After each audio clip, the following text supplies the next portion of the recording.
Dreamland जंगल में सभी जानवर और पंछी अच्छी तरह घुल मिल कर रहते थे। एक शाम टीनू चिड़िया, मिट्ठू तोता, मैना और कबूतर अपने अपने घोंसले में बैठे थे। तभी दो बाज वहाँ आए। कैसे हो छुटकू पंछियों? अरे ये दो बाज अचानक से कहाँ से आ गए? हम तो बस थोड़ी सी दावत करने आए थे यहाँ। ये कहकर कालू बाज ने टीनू चिड़िया का एक अंडा खा लिया। इतनी जोर से चिल्लाने की जरूरत नहीं है, यह सिर्फ शुरुआत है। अगर तुम लोगों ने ये जगह जल्दी खाली नहीं की तो इसी तरह तुम्हारे बच्चों को भी खत्म करते रहेंगे, समझे? तुम लोग ऐसा क्यों कर रहे हो? हमें बेघर करके आखिर तुमको क्या मिलेगा? बहुत कुछ मिलने वाला है। तुम लोग यहाँ से चले जाओगे तो हम अपने साथियों के साथ यहाँ रहना शुरू करेंगे। यहाँ से तालाब भी पास है और घने जंगल में हमें खाना तलाश करने में भी ज्यादा परेशानी नहीं होने वाली। टीनू चिड़िया बुरी तरह रो रही थी और उन दोनों बाजों की आवाजें भी काफी तेज थीं। जिसे सुनकर छोटू हिरन और कुछ जानवर भी वहां पहुंचे। तुम लोग क्यों हमारे जंगल के पंछियों को परेशान कर रहे हो? ओहो, क्या बात है? पंछियों के लिए हिरन जैसा जानवर बोल रहा है। ड्रीमलैंड जंगल में पंछी और जानवर मिलजुल कर ही रहते हैं। अब तुम यहाँ से जा सकते हो, वरना अच्छा नहीं होगा। अभी तो हम जा रहे हैं, लेकिन अगली बार हम अपने झुंड के सबसे बड़े बाज को अपने साथ लेकर आएंगे, देख लेना। ये कहकर वो दोनों वहां से चले गए। अब सभी पक्षी ये सोचकर और परेशान हो उठे कि अब वो किस बाज को साथ लाने की बात कर रहे थे। वो दोनों काली पहाड़ी पर अपने मोहल्ले में पहुंचे, जहाँ पर सबसे बड़ा बाज गोल्डी अपने नवजात शिशु के साथ बैठा था। तुम दोनों कहाँ से घूम कर आ रहे हो? अरे वहीं खाना तलाश करके आ रहे हैं। जंगल इतनी दूर है, रोजाना खाना तलाश करने में अच्छी खासी थकावट हो जाती है। तो क्या हुआ, जीने के लिए मेहनत तो करनी ही पड़ेगी ना। हम सोच रहे हैं ड्रीमलैंड जंगल के पंछियों को वहां से भगा दे और उनकी जगह रहना शुरू कर दे तो हमारा काम काफी आसान हो जाएगा। तुम भी इसमें हमारा साथ दो। तुम्हारा साथ होगा तो वो जल्द ही अपने घरों को खाली करके वहां से चले जाएंगे। मैं ऐसा कभी नहीं करने वाला। उन बेचारे छोटे पंछियों को बेघर करके मैं कभी भी सुकून की सांस नहीं ले पाऊंगा। अगली सुबह छोटू हिरन तालाब पर पानी पी रहा था। तभी उसको किसी की चीख पुकार सुनाई दी। हे भगवान! ये किसकी आवाज है? ये सुनकर उसने ऊपर नजरें उठाकर देखा तो गोल्डी बाज आसमान में बड़ी मुश्किल से उड़ पा रहा था। उसके पंखों में बुरी तरह पतंग का मांझा फंस गया था। कितना दर्द हो रहा है। गोल्डी धड़ाम से जमीन पर आ गिरा और बुरी तरह दर्द से कराहने लगा। अरे बाज, तुम तो बहुत बुरी तरह जख्मी दिख रहे हो। उड़ते उड़ते ना जाने कहां से ये मांझा मेरे पंखों में उलझ गया। अब बहुत बुरी तरह दर्द हो रहा है। पता नहीं मैं किस तरह इससे छुटकारा पा सकूंगा। फिक्र मत करो, मैं कोशिश करता हूँ।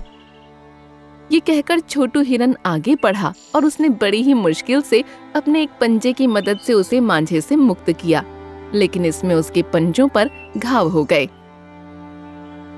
प्यारे हिरन, तुमने मुझे बचाने के लिए अपने पंजों को भी घायल कर लिया।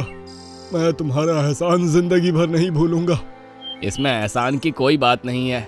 अगर हम किसी को मुसीबत में देखें तो उसकी मदद करना हमारा फर्ज होता है। इन दोनों ने एक दूसरे को अपना परिचय दिया और फिर गोल्डी बाज वहां से वापस अपने घर पहुंचा।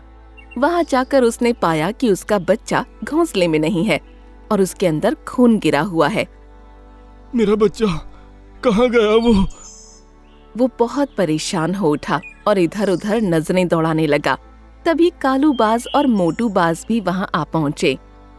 हमें माफ कर दो गोल्डी, हम तुम्हारे बच्चे की उन दुष्ट पंछियों से हिफाजत नहीं कर पाए। कौन से दुष्ट पंछी? वही ड्रीमलैंड के पक्षी। वो अपने साथ कई चीलों को लेकर आए थे। उन्होंने हमारे सामने तुम्हारे बच्चे को मारा और फिर उसको तालाब में फेंक दिया। उन्होंने कहा कि अगर उनको उनके घरों से निकालने की कोशिश की तो वो इसी तरह हमारे बच्चे को मार दिया करेंगे। ये सुनकर अब गोल्डी का गुस्सा परवान चढ़ गया और वो बोला, इन छुटकू पंछियों की इतनी हिम्मत कि उन्होंने मेरे घर आकर मेरे ही बच्चे को खत्म कर दिया। आज मैं भी इनको इनके घोंसलों में घुसकर मारूंगा। ये सुनकर अब वो दोनों बाज खुश हो गए और फिर तीनों ड्रीमलैंड की तरफ उड़ गए। जब पंछियों ने उन दोनों के साथ गोल्डी को आते देखा तो वो सभी थर थर कांप उठे। अरे बाप रे, इतना बड़ा बाज, ये तो हम सबको मार देगा। अब आए ना तुम लोग लाइन पर। वो दोनों बाज अब उन पंछियों पर चोंच से हमला करने लगे और उनकी चीख पुकार सुनकर बाकी के जानवर भी वहां इकट्ठा होने लगे। ये तुम ठीक नहीं कर रहे हो। बेचारे पंछियों को क्यों मार रहे हो तुम लोग? ये बेचारे नहीं हैं, बहुत दुष्ट हैं ये। अब मैं इनको यहाँ नहीं रहने दूंगा। गोल्डी अब रामू हाथी के जिस्म पर चोंच मारने लगा और काफी हद तक उसे घायल करने में कामयाब हो गया। ये तुम ठीक नहीं कर रहे हो दुष्ट बाजों। तभी वहाँ पर छोटू हिरन आ पहुँचा और बोला, गोल्डी, ये तुम क्या कर रहे हो? उसकी बात सुनकर गोल्डी ने उसकी तरफ देखा। गोल्डी की आंखों में एक अलग तरह का गुस्सा नजर आ रहा था। मैंने सुबह ही तुमको उस मांझे के बंधन से आजाद करवाया था और तुम हो कि मेरे ही जंगल के पंछियों को मार रहे हो। तुम्हारे इन पंछियों ने अपनी कुछ चीलों के साथ मिलकर मेरे छोटे से बच्चे को खत्म कर डाला, वरना मैं तो कभी भी इन पर जुल्म नहीं करना चाहता था। ये तुम क्या कह रहे हो? हमारे जंगल में तो एक भी चील नहीं है। और न ही हमने तुम्हारे घर जाकर तुम्हारे बच्चे को मारा है, बल्कि हमें तो तुम्हारा घर कहाँ है ये भी नहीं पता है। नहीं नहीं गोल्डी, ये झूठ बोल रहे हैं। इन्हीं ने मारा है तुम्हारे बच्चे को।